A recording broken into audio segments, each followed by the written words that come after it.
Hello future IITians and NITians. तो तुम लोगों को पता है कि डेफिनेट इंटीग्रेशन से हर बार काफ़ी भर भर के क्वेश्चंस पूछे जाते हैं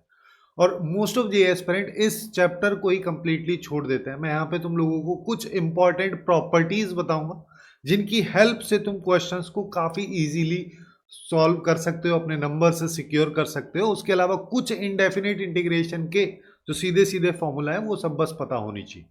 क्वेश्चन को भी सॉल्व करेंगे लेकिन उससे पहले कुछ प्रॉपर्टीज अपन देख लेते हैं। जो सबसे इंपॉर्टेंट प्रॉपर्टी जिसको कि किंग रूल के नाम से भी अपन जानते हैं वो ये वाली है, जिसमें अपने को क्या करना है कि अगर मान लो मेरे पास कोई भी एक एफ एक्स फंक्शन दे रखा है, उसकी कुछ अपर और लोअर लिमिट है, तो अपने को इन दोनों लिमिट्स को ऐड कर दो और इसमें से एक्स को सब्ट्रैक्ट कर दो, ये वैल्यू ले आओ और इसको वापस से पुट कर दो। फॉर एग्जाम्पल ऐसे समझ लो कि हमारे पास में 0 से पाई साइन एक्स दे रखा है, साइन एक्स डी एक्स। अब अगर मैं चाहूं तो इसकी वैल्यू को ऐसे भी लिख सकता हूं, 0 से पाई, लिमिट पे कोई फर्क नहीं पड़ेगा, यहां पे साइन आ जाएगा 0 plus pi minus x D x, ultimately वही हो जाएगा। ठीक है। ऐसे ही अपने पास में एक और काफी इंपॉर्टेंट प्रॉपर्टी, जब भी तुमको क्वेश्चन में ऐसा दिखे कि -3 से 3 जा रहा है, -2 से +2 जा रहा है, यहाँ पे दोनों वैल्यूज मैग्नीट्यूड में सेम है और साइन में अलग अलग है, उस सिचुएशन में तुमको ये वाली प्रॉपर्टी याद में आनी चाहिए। जिसका मतलब क्या है कि अगर तुम्हारे पास में यहाँ पे जो फंक्शन दे रखा है वो एक्चुअली में एक ऑड फंक्शन है, तो सीधा सीधा डेफिनेट इंटीग्रेशन की वैल्यू 0 होगी, कुछ करना ही नहीं। लेकिन अगर ये वाला फंक्शन एक इवन फंक्शन है तो यहाँ पे इसको अपन 0 से a करके 2 टाइम्स कर देंगे।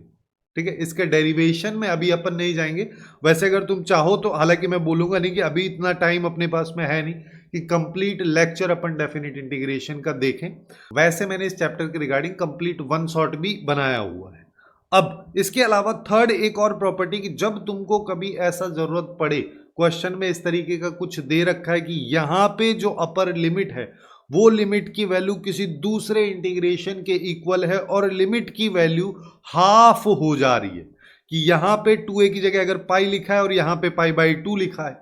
तो इस सिचुएशन में तुमको इस वाली लिमिट को इंप्लीमेंट करना है, जिससे क्वेश्चन काफी आसानी से सॉल्व हो जाएगा। ऐसे ही इसके अलावा एक ये प्रॉपर्टी तो नहीं है, बेसिकली एक रिजल्ट है कि ln ऑफ साइन एक्स का 0 से पाई/2, ये इंटरवल बहुत इंपॉर्टेंट है, 0 से पाई/2 में, या फिर ln cos x का 0 से पाई/2 में, या ln sin 2x का 0 से पाई/2 में, सबकी वैल्यू -पाई/2 ln2 होती है। ये वैल्यू कभी कभी ऐसे भी लिखी मिल जाएगी ln1/2, बात एक की। अब इन सब के अलावा एक छोटी सी प्रॉपर्टी है जो काफी हेल्प करती है क्वेश्चंस को सॉल्व करने में। जैसे मान लो अपने पास में कोई भी एक एफ एक्स फंक्शन दे रखा है, लेकिन ये एफ एक्स फंक्शन एक डिसकंटिन्यूअस फंक्शन है। बाकी सारी के सारी प्रॉपर्टीज तब लगेंगी जहां पे एफ एक्स फंक्शन हमेशा कंटिन्यूअस फंक्शन होगा, एटलीस्ट इस इंटरवल में, तो जो लोअर और अपर लिमिट इस डेफिनेट इंटीग्रेशन पे लगी हुई है। अब यहां पे हम बात करें कि अगर मान लो अपने को एफ एक्स फंक्शन दे रखा है, जैसे कि ग्रेटेस्ट इंटीजर फंक्शन वाला टाइप का होता है, या 10x दे देगा कि 10x dx हो जाएगा और 0 से पाई। अब अपने को पता है पाई/2 पे तो ग्राफ ही टूट जाता है, तो पाई/2 पे डिसकंटिन्यूअस होगा, तो हम वहां पे क्या करेंगे कि इसको 0 से पाई/2 तक लेके जाएंगे, जिस पॉइंट पे डिसकंटिन्यूअस है उस पे इस लिमिट को तोड़ देंगे, तो यहाँ पे 10x dx हो जाएगा, फिर आगे पाई/2 से पाई जाएंगे और फिर से 10x dx, इस तरीके से इसकी वैल्यूज निकालें। अब फाइनली हमारे पास में क्वेश्चन आता है। इस क्वेश्चन में देखो जेईई मेंस 2025 में पूछा हुआ ये वाला है। अब यहाँ पे 0 से पाई दे रखा है ना, तो यहाँ पे कौन सी प्रॉपर्टी लगाए? तो जब भी कुछ नहीं दिख रहा हो, कुछ क्या लगाया जाए क्या नहीं लगाया जाए, तुम वहां पे ज्यादातर कोशिश कर सकते हो कि किंग रूल को अप्लाई करो,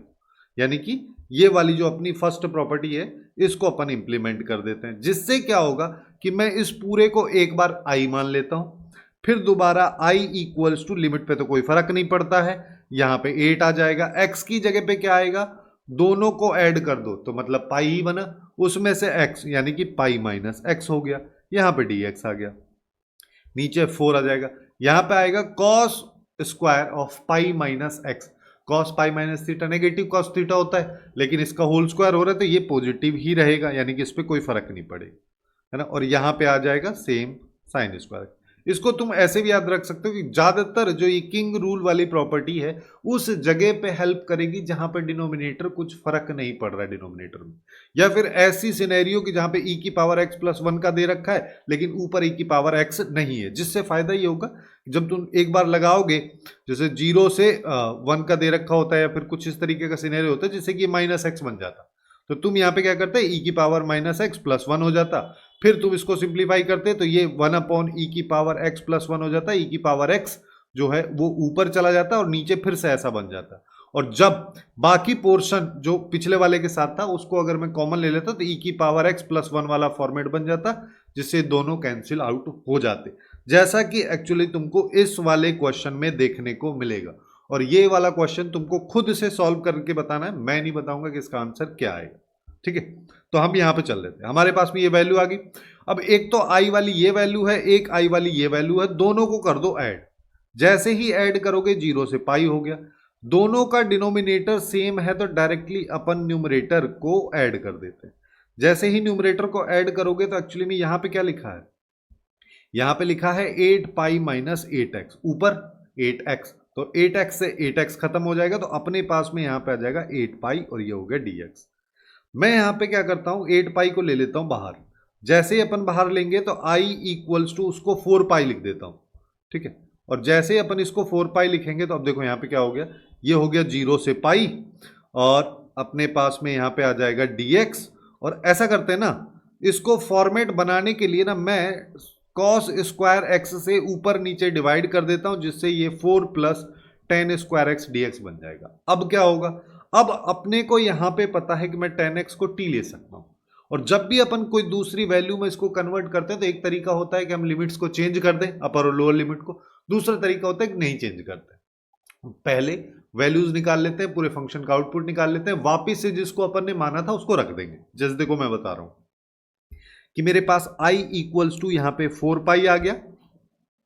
यहां पे अपने पास में 0 से पाई ले लेता हूं, इस लिमिट को हटा देता हूं अभी, है ना। मैं यहां पे क्या कर रहा हूं, मैं एक्चुअली में 10x को t मान ले रहा हूं, जिससे sec स्क्वायर एक्स dx जो है dt में चला जाएगा,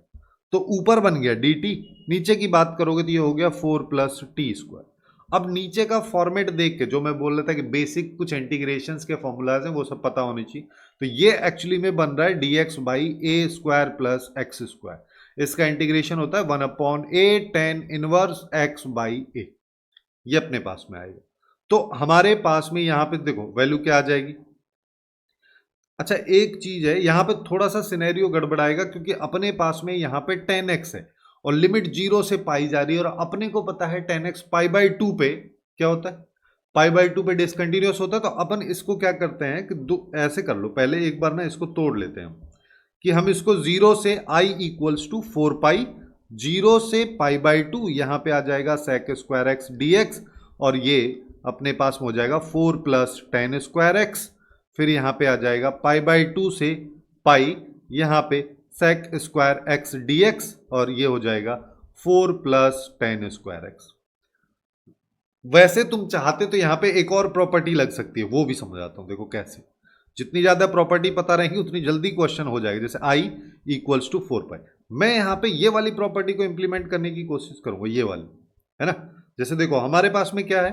0 से पाई है, मैं उसको पाई बाई 2 में करना चाह रहा हूं तो मैंने कर दिया 0 से पाई बाई 2। फिर इसके बाद मेरे को क्या करना पड़ेगा, सबसे पहले उस fx को ही लिख देते हैं, देखो लिमिट को हाफ कर दिया और उस fx को ही लिख दो, यानी कि ये हो जाएगा sec स्क्वायर एक्स dx, और ये हो गया 4 प्लस टेन स्क्वायर एक्स। फिर आगे अपने को क्या करना है, यहां पे ब्रैकेट लगा दो कि अब हमको 2a माइनस एक्स करना है, तो यानी कि ये जो अपर लिमिट है इसको इसमें से माइनस एक्स कर दो, यानी कि अपर लिमिट यहां पे क्या थी, अब 2a तो है ही नहीं, यहां पे 2a की जगह पाई था, तो अब अपन यहां पे क्या करेंगे, यहां पे हम लिख देंगे sec square pi minus x, यहां पे dx आ गया, और यहां पे ये आ जाएगा पाई बाई 2 से, सॉरी 0 से पाई बाई 2, ये अपने पास में आ गया, और यहां पे आ जाएगा 4 plus ten square pi minus x, ये अपने पास में आएगा। अब ये वाली वैल्यू की बात कर लो या ये वाली वैल्यू, दोनों सेम है, जिससे अपने पास में यहां पे आ जाएगा, ये तो हो गया 8 पाई और इसको 0 से पाई बाई 2 अपन लिख देते हैं, ये हो जाएगा sec स्क्वायर एक्स dx और 4 प्लस टेन स्क्वायर एक्स। अब अब हम यहाँ पे अब मान लेते हैं कि 10x को मैंने ले लिया t, जिससे हो गया sec square x dx dt में, और हमारे पास में अब क्या आ जाएगा कि i इक्वल्स टू यहाँ पे आएगा 8 पाई, और ये 0 से पाई बाई, इस लिमिट को भी हटा देते हैं क्योंकि हम t में रख रहे हैं, तो ऊपर हो गया dt और नीचे हो जाएगा 2 का स्क्वायर प्लस t का स्क्वायर, जो कि आ जाएगा 8 pi into 1 upon a into 10 inverse x यानी कि t बाई 2, ये आ जाएगा प्लस, ये इसका होता, हम यहाँ पे लिख सकते हैं ये हो गया अपने पास में 4 पाई, फिर यहाँ पे आएगा 10 इनवर्स और ये t की जगह लिख दो जो अपन ने मान रखा है वो, और अब इस पे लिमिट लगा दो 0 से पाई बाई 2, ये अपने पास में आ जाएगा। अब देखो तो ये तो आ गया 4 पाई, यहां पे इस वैल्यू को अगर मैं पुट करूंगा तो ये आ जाएगा 10 इनवर्स, इन्फिनिटी की तरफ जा रहा है ये सिचुएशन, माइनस ये हो जाएगा 10 इनवर्स 0, ये वाली वैल्यू अपने को देगी पाई बाई 2 आउटपुट, तो पाई बाई 2 आउटपुट पे ये आ जाएगा, जिससे ये गया, इससे आउटपुट आ गया 2 पाई स्क्वायर। ठीक है, और भी ज्यादा कॉम्प्लिकेटेड हो सकता था अगर अपन यहां पे उन प्रॉपर्टीज का यूज नहीं करते तो। अब ऐसे ही ये वाला क्वेश्चन है जिसमें इसी तरीके से सेम टाइप से तुमको प्रॉपर्टीज को इंप्लीमेंट करना, और इस क्वेश्चन का क्या करेक्ट आंसर होगा ये तुमको कमेंट में बताना।